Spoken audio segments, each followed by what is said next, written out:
Welcome. I'm Janel Koloski, a career mindset coach and actor. And I'm Amanda DeBraux, a self-authenticity and prosperity life coach and actor as well. And we're your co-host of Mindset Artistry YouTube channel, where we teach you the art of discovering and using your mindset to build a career and life you desire.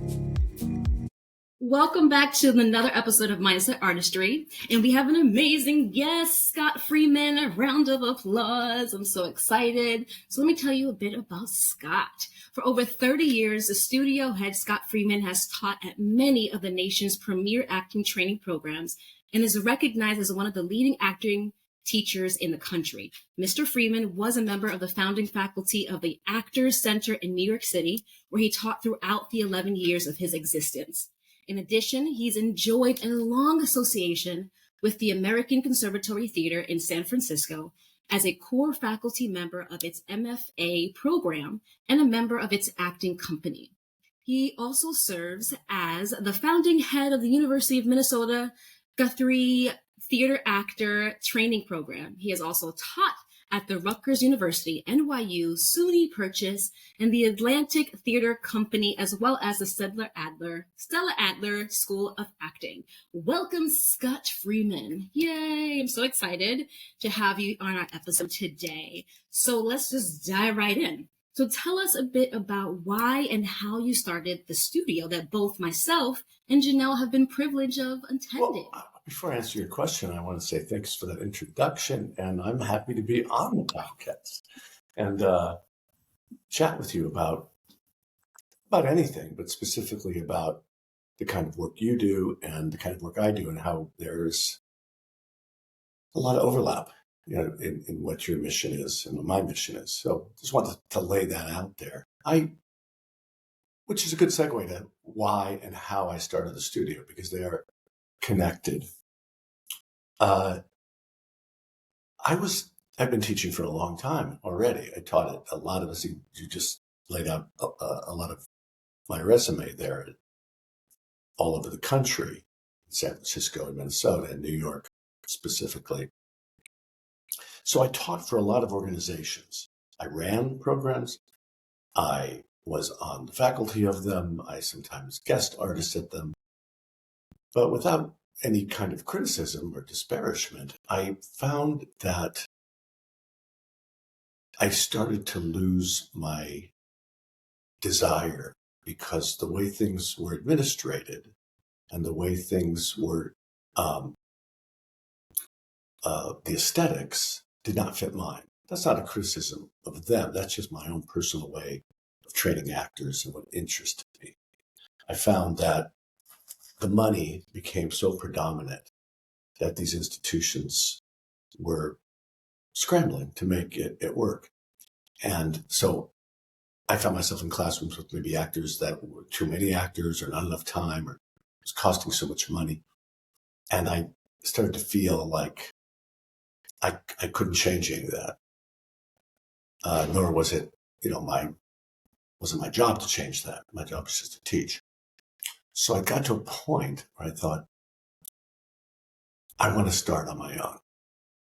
I'd been at the Actors Center, as you mentioned, for many years, and I admired the way a guy named Michael Miller, amazing man who started that place, because he had run NYU, grad acting, how he built that place, which was based on professional actors or actors who are on the verge of being professional, deepening their training, working out like a violinist or a ballet dancer, somebody who needs to keep training. And it was serious. And he got really great teachers from around primarily the New York area, from people teaching at Juilliard and NYU and Yale. And we had a great thing going all those years, but it eventually disbanded for a lot of different reasons. And in the wake of that, that's when I started the studio, because I thought, I can borrow some of the best things about that, and I can improve by the things I thought didn't quite work. And so that's why it happened. The how is probably more important, because I decided I want to do this. I've never been a small business person, run my own business, and there's a lot of moving parts in it. And I didn't know what the hell I was doing. It started out with me renting a studio with literally a notepad and a pencil, and asking people to take class. That's how it started. And as I built it, I thought the aesthetic I'm going to stick to no matter what. And eventually I'm going to go backwards here. We can follow this. Going forward, eventually I hired this business consultant who was recommended through a friend.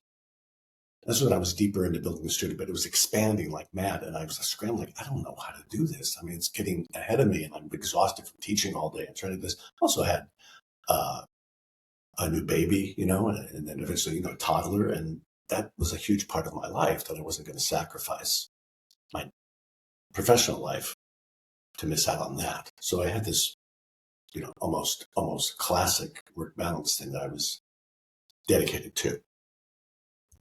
And I had to figure it out. But what this guy told me, I sat down with him. I said, I'm just so frustrated. I feel like what the hell am I? He says, well, just tell me. He says, what you want this thing to be. And I said, I don't know. Everyone, these things cost too much. And the places where they train, because I hadn't got my space yet. The places where they train are, dirty or smelly or badly lit or noisy as hell and in crappy parts of town where people don't want to walk through. And I just, hate that. I was like, complaining.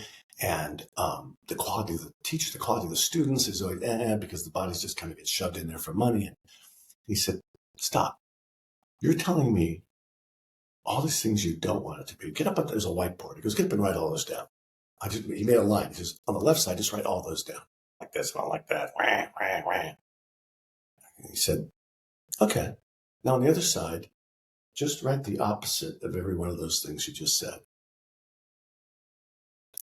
And, I want it to be affordable. I wanted to not eat up too much of an actor's time. I didn't want to get into these long conservatory things. I wanted the place to be clean and respectful. I wanted the teachers to be great. I wanted it to be a peer level that was insisted upon. And we didn't just take anybody.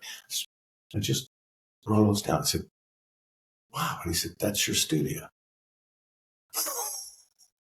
So I've stuck to that all these years. I've never lowered my standards. I've never done something because it would be I could make, we can make some really good money off that, Scott. Yeah, but at what cost?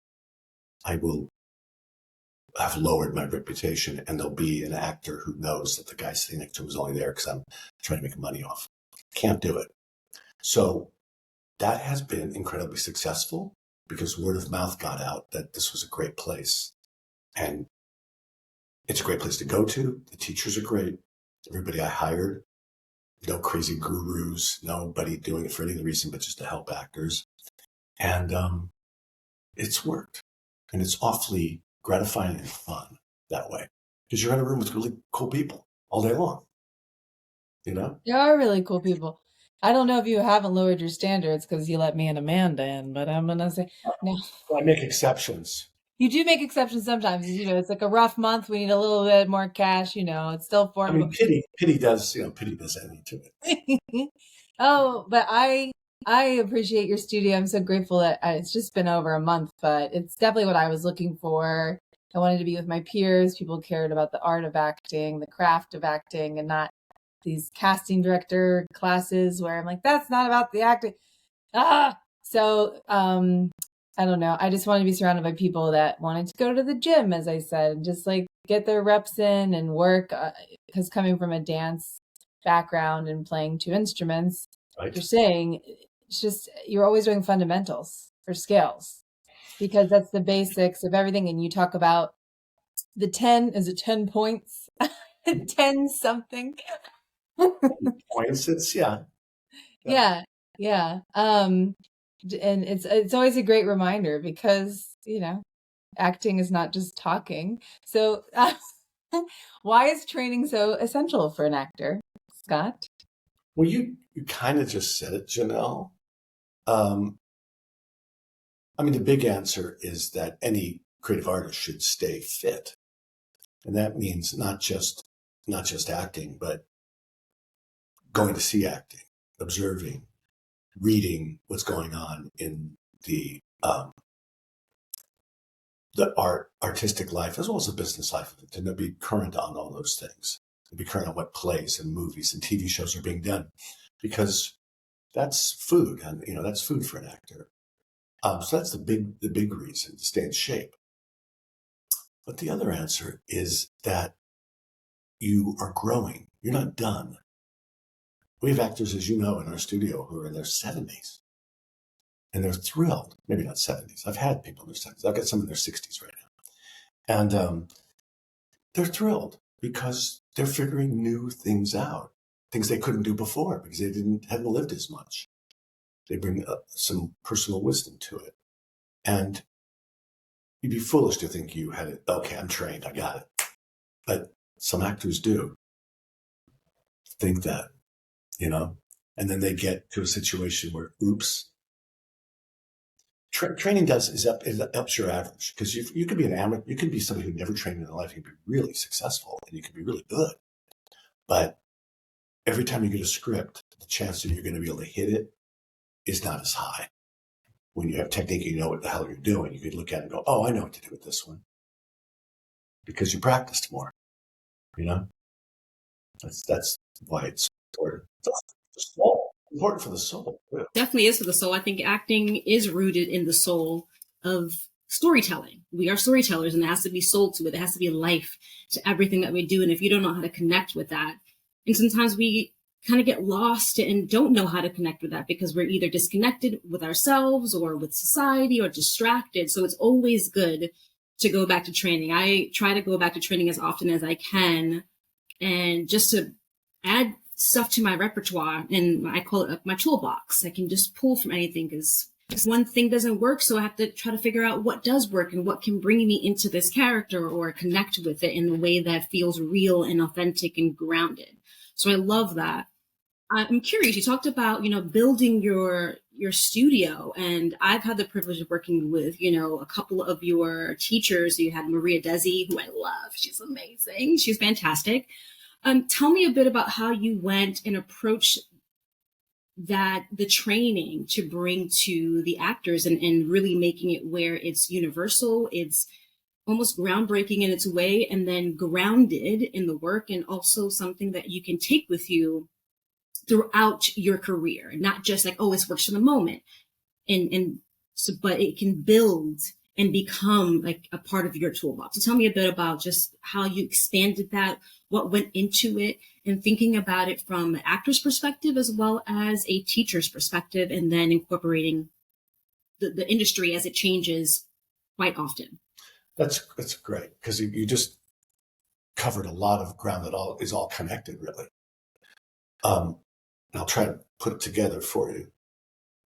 You start with the soul. You mentioned the soul. If you start there, because people don't become actors. Some people do. I think the actors we really admire and love watching, they did it because they wanted to express something about the world they live in. They admired the writers who were doing that. Maybe they write their own material because there's something just like a poet where I feel this and I want to express it. I feel it. I want to sing it. I want to act it. And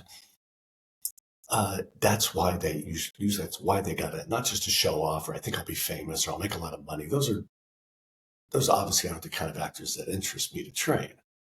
But the ones who are in it because they have an incredible curiosity about each person they meet. And if they have to or get the opportunity to portray them, they can give a full characterization because they have that humanity and that empathy.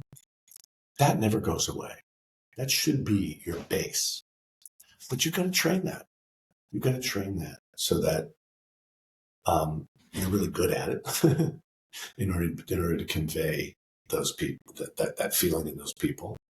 And you, as I said a moment ago, you have to keep observing, keep watching. You're never done watching people, listening. The great thing about being in a class is you learn from watching the other people. And I think sometimes I'm watching, I can watch, I think, I'm going to shut up because there's something going on here where they're listening to the other actor. They see him over after, between scenes or after class, something talking, getting something to drink in the kitchen and having a conversation. I'm staying out of this. Something good's going on over there. Somebody got so inspired by their work, they're talking to him. And that's a spark that I just try to keep, from going out. And that's part of my job, really. As I started, as I said, it was just me. It was called Scott Freeman Studio because it was just me. And I was renting space. And then as it got caught on, I was teaching more and more classes. And I thought, I need to get my own space. And that's when I was down in Tribeca, had that space before the pandemic for many years. And we built that space out. And I was able to ask other teachers if they wanted to teach because I couldn't teach everything and I had all this space. And so I started connecting with old friends, people I knew. Bob Krakauer was an old friend. He started teaching on camera. And then his other teacher started. And then I just started chatting with people and telling what was going on. Reed Burney, old friend of mine. I said, do you want to teach? He goes, I don't know. I said, you're a teacher. Yeah. So I would cheerlead people and say, you are a natural teacher. You should do this. Well, I'll give it a try. And then I met Maria Dizia through Reed and we got along. No, Maria was doing a workshop with Sam Gold and Annie Baker and maybe Amy Herzog, I can't remember. But she was there as one of the actors in the workshop doing, talking to the actors. And I was just watching. And she sat through the whole class. She could be one class. And at the end, we had no time left. And we had to stop. And she said, can I just say one thing? And I'm like, yeah, you haven't said a damn thing the whole time. She says, and she looked at this actor and she just sitting a few feet away and started talking to her. And the whole room stopped. And her comments were so specific. She waited till she had something really useful to say. And the other actor just lit up. I could tell there was a connection. And afterwards, I said, can I talk to you about this? She goes, I said, you're a teacher. He goes, no. I said, you're a teacher. I can teach you form, but you have it. I'll teach you how to run a classroom and all that stuff. I'm good at that. But you can't necessarily teach that. And so I look for those teachers that are like-minded. And I found just great, great people. And it allows an actor to have some variety, to work with different people. We have on camera, as you know. That's something I don't teach. I can teach it, but I don't have the expertise in any way the other ones do. And we have people come in, like casting people who come in and do a workshop about what that is like to be going in and out of the rooms auditioning and the new challenges of self-tape, etc. And I brought people in for dialect work and Shakespeare work and movement work. And then, we have, should I just go on? I'm just rattling at this point. We have this thing that we used to call it Actors Allowed. We're going to probably bring that back. We're Actors Allowed because it's really funny, right? Actors allowed, but also they're allowed to come, it's a double meaning of the word. It's hilarious, right? I thought of that myself. No one gets it. I have to explain the joke. But because actors need to be allowed to do stuff and actors need to speak out. That's why. And there's great guests. It's archived on somebody from Marissa Tomei to, I can't think right now. Just so many great actors have come in.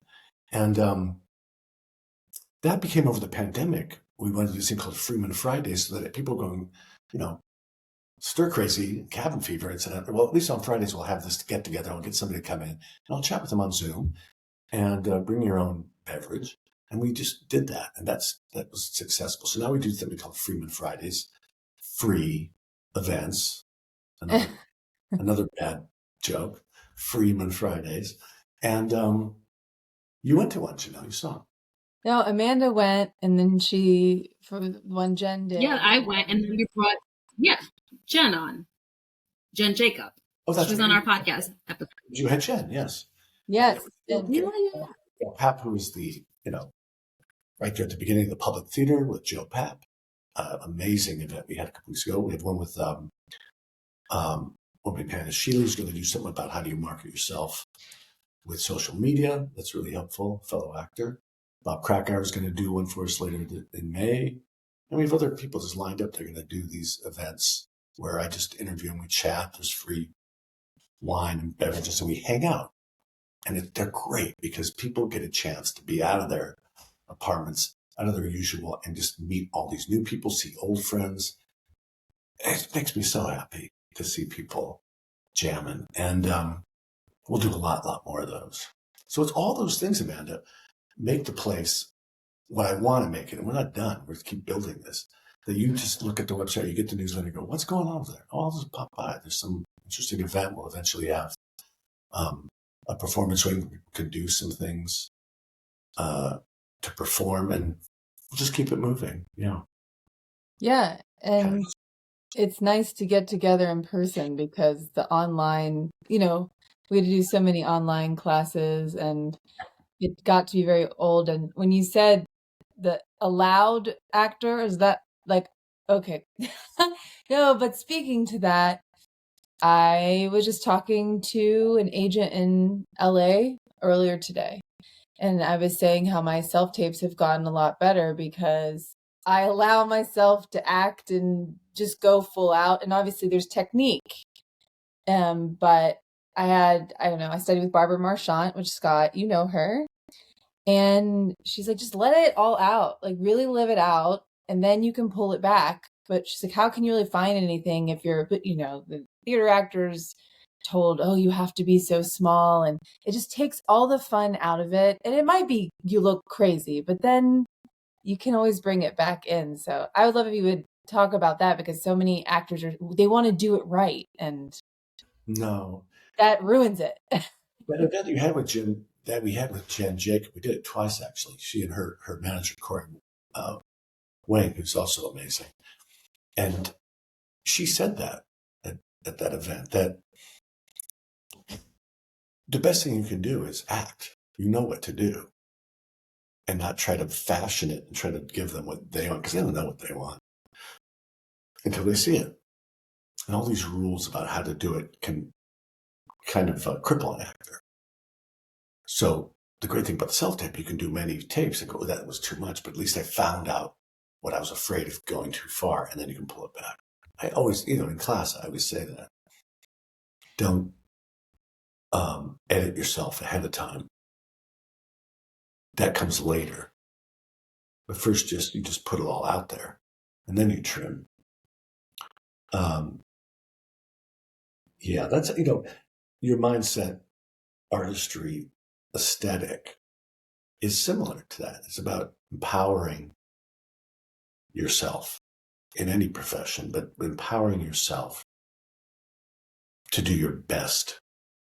That's the really frustrating thing is if you're performing in any industry, whether you're applying for a job in corporate America, I suppose that's something I know about.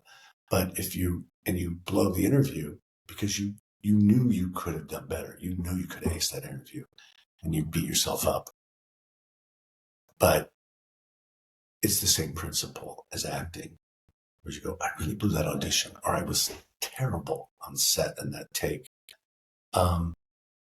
It's because you haven't prepared emotionally, mentally. You're letting all the distractions in life win. And there are just so many of them, they're not going to stop. Do you I don't know exactly what you preach, but is your philosophies on your podcasts, I think of it, I'm not a Zen Buddhist by practice. I've studied it a lot, and I respectfully borrow some of the principles. I hope I'm being respectful. But because for actors, oh my God, it's just so easy to get knocked off your game because no one is helping you with that. You've got, whether it's an audition, the self-taping, you have a little control. But I mean, if you're going to an in-person audition, if you're about to walk on stage, there's an audience. If you're about to go on set and there's tons of crew people, there's all this other stuff going on, plus your own nerves and not knowing what's going to happen, it's easy to get distracted. So that's one of the things I teach, from class. I do my humble exercise at the top is to get people to find a center, find a zone that you can live in. And the Zen Buddhist part of it is that you invite the distractions to exist. You don't try to knock them out. You don't say, okay, there's somebody screaming over there. I've got an upset stomach. I'm nervous. This other person's not looking at me in my scene. It's easy to get knocked way off your game. Instead, you go, oh, that person needs to do that. That person needs to scream. My stomach needs to gurgle. Okay. It's the concept of letting the great world spin. You ever heard that? You just let the great world spin. You don't try to control it. You go, this is big, but I'm busy doing this. Yeah. I think Yeah. Amanda and I have both brought different ideas of what mindset artistry means to the podcast. But for me, I started out as a model, and it was always kind of funny because the people weren't like, you should model. I don't know where it came from. Like, I was this really awkward girl, this Irish dancing, clarinet playing, competitive book reading participant. But I was like, I don't know. I just see people in magazines, and I love fashion, and that's what I want to do. And so it really just comes down to mindset, because when I started studying people that are successful, or whatever you want to say that is success is, but people that are living the life that they love and want to have, I just noticed they always had really good craftsmanship, whatever it was. It could be a designer or a model or a teacher, anything. And they were completely authentic. It's just like the confidence could come through because they know who they are and what they want, and they care about the craft of what they do. And so the mindset just comes into that, because your mind can really get in your way on top of the distractions. If I had to always say to myself, you're meant to do this because you want to. So don't let what do you call it, Amanda? The mean green monster or something that's saying these mean things to yourself. Yes. Yeah. Yeah. Yeah. The Mucinex monster. Anyway, so you could be so talented and have a great craft or something, but if you let your mindset get in the way and your ego, and you it's over. That was all the time. Yeah. Yeah. I mean, I an actor friend who called it the asshole in my head. Yeah.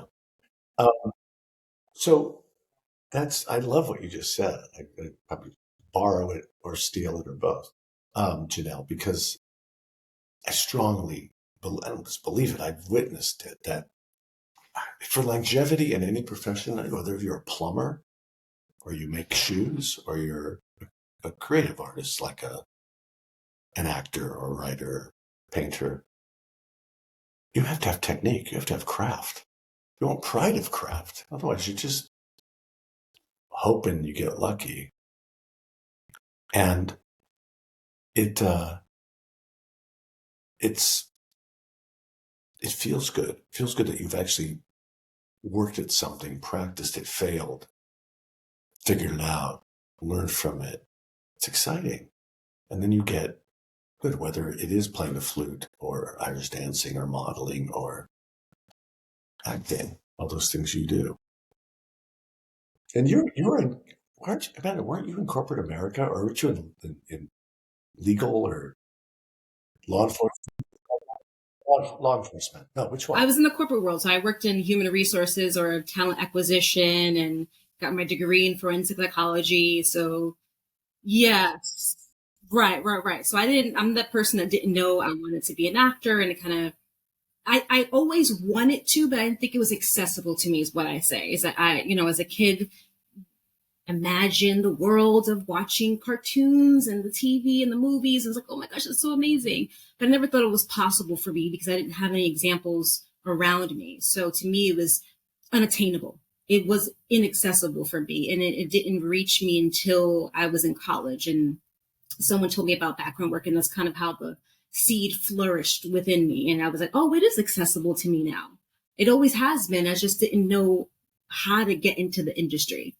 But I love that, because when I started, craft and figuring out the business was very important to me. And that was the only way that I was going to be able to get into it. I didn't want to, of course, you go in there, I want to be famous and amazing, but then you recognize the craftsmanship that goes into it, the business side that goes into it, and understanding it, and it all links together. But for me, mindset artistry really came about and is really important to myself and Janelle is because during the pandemic, mindset was really important, and we weren't working. No one was doing anything, and we kind of disconnected from the craft and the pressures of like, how do we survive? How do we keep intact with the industry? What's going on? It was the uncertainty, and we just didn't know how to like navigate that. And as we started to, we discovered how important the mindset is and how we were already doing it. We just didn't have a name for it. We didn't know how we were nurturing that mindset. And so Janelle and I, we would do voice messages to each other. And then, Mindset Artistry kind of came about a year later when we got certified as life coaches. But as an actor and as a creative and as a storyteller, I am really adamant on mindset and that inner voice, because that's the only way that I feel I am grounded and able to drop into these characters without conflicting with them. And then incorporating them with myself as well. And so that's where I think mindset comes in for me specifically. And what I like to tell people is like, step aside. Don't worry so much about, oh, I'm going to do it wrong. I'm going to do it right. Or like, I'm afraid to let my truth come out into this character because I'm trying to disconnect from it. Is like, use it all. Learn how to encompass all of those attributes and your experiences into the work without it being, specific or it has to be a certain way, and just allowing the free flow. And then once you understand mindset, whenever those moments of fear or anxiety or stress come up, you hopefully are in an awareness where you can navigate them and understand what you need and what you don't. And we talked about this recently with a couple of guests of ours, and being able to sit down and ask yourself the question of like, what do I need? I'm the actor, but I'm also a person. So what do I need? And tapping into that. And even when I'm studying or when I'm preparing, and understanding that those are things of recognizing your mindset and what you need. Because sometimes I can pick up material very quickly, and then sometimes I'm struggling. So it's like, if I'm aware of those things and I'm able to navigate them without feeling like I failed. And even if I feel like I failed, I know that's a part of the craft too. So it's embracing that failure without reprimanding myself or feeling disappointed, and just using that in part of my craft and understanding that it's all purposeful. So thank you for bringing that up about mindset, because I think it's being more talked about now and more welcoming. And I love that you encompass that with your classes and the grounding before you even get into the work. So you can set, like, recognizing, world is always going to be moving around you. Even if you're at a standstill, the world is going to constantly be moving around you. It's now, how do you navigate through that world, and what do you choose to do? And so I love that you're doing that. And I attended the workshop, and I can't wait. Unfortunately, I'm no longer in New York, so I won't be able to attend them very often, but when I am, I will. But what is something that you want actors to go away with when they attend your studio, whether it's a workshop, whether it's a class, or meeting you? What is something that you want them to go away with after they leave your studio or even talk to you? Well, it depends how long they stay, frankly. If they come to one class and never come back, it's not built that way. Let's say they come to one session, maybe 4 weeks, 6 weeks. But even if it was just one class, the work is so prescriptive. I'm teaching. It does really feel like I'm teaching. If I have 12 people in class, it really does feel like I'm teaching 12 classes in a way, because I don't teach a blanket. It's not a PowerPoint presentation that I'm downloading on people's heads. It's so particular because you're giving them material to help them to access the thing that they came here. They don't even know that they came here to develop. So what makes me happy is when people walk out, however long they're there, and they know how to do something they didn't before, or they might have known how to do it, but it's so much stronger and reliable, and they have a lot more confidence. That's the big thing. You can see people lift, and they just walk with more confidence. They think with more confidence. They pick up a piece of dramatic material with more confidence, like, oh God, I hope I can do something next time. Okay, what's that? I don't get that. Well, let me see if I can figure it out. you know? It's like you do the crossword puzzle every single day. The first week or so, you're like, oh God, I'm an idiot. I can't even know. I can't fill 5 squares in. And then after a couple weeks, you're like, oh, that was easy. Give me a tougher one, you know? And you're going, yeah, I got the whole puzzle done. And, you know, because you just practice. That's every acting assignment is a puzzle of trying to figure it out. The actors are detectives, you have to figure out what makes this person tick. What is the writer after? How can I fulfill this? And so you walk away with that. That's the best thing when I see people. It happens all the time. You might have been in class where I say, okay, Amanda or Fred or Mary Lou or whatever. I say, that was great. And you couldn't have done that X amount of months ago. You couldn't. You would have really failed because you didn't know how to do that. And now you do. I just want to point that out to you. Because a lot of acting training is critical because you have to analyze and say, oop, you're doing that wrong. Or you're not doing that effectively enough. I would say, you don't use the word wrong. It's not strong enough. It could be truer. And when you start getting good at that, it's great to also compliment people so that they know it's working. And that's just a thrill. And it's a thrill for the other people in the room to see the growth. They're always so congratulatory to each other about that. And when you were online doing it, Amanda, people would do the little... Oh, yeah. The applause. Yeah. It's great. It's great. It's sharing. I appreciate that. Thank you. Because it feels so competitive in this industry and we feel like we have to constantly be perfect, whatever that may be, or if we're doing something wrong, as you said, I love the word ineffective. I think that's actually really great that you use it. And I'm probably going to take that, Scott, because ineffective. I like that way better than wrong. I don't like saying wrong, but, and I think that is so great. I think when I attended the studio and even when I left, I learned so much about myself. I learned so much about the craft in a way that I didn't think of. And I think that's what we should all be taking from any work that we do and just learning is that don't go in it thinking that like, oh, I got to get this. It's be open to whatever you discover and learn. And you never know what you can use that you learned today 10 years from now, because our body and our mind retain all of that subconsciously. And so I love that you have such diversity within your courses and your workshops and the things that you offer and your teachers. And I think that's great. So whoever is in New York or even online, check out Scott Freeman's studio. And Janel, do you have any last words, darling, as we kind of wrap this up? Yeah. Yeah, I think. Oh, Janel, sorry. God, I was about to compliment. No. Oh, wait. I have to say something to Scott. No. What I love about Scott's class is that you want to like help us get the work done quickly, because that's been the hardest thing for me.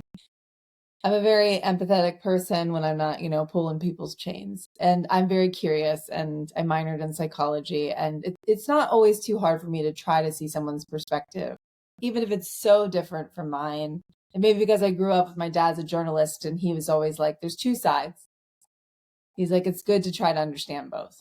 Yeah. So my biggest thing is the time limit really ruins the art for me because of the pressure. And it makes me feel like I'm incapable, but I'm not.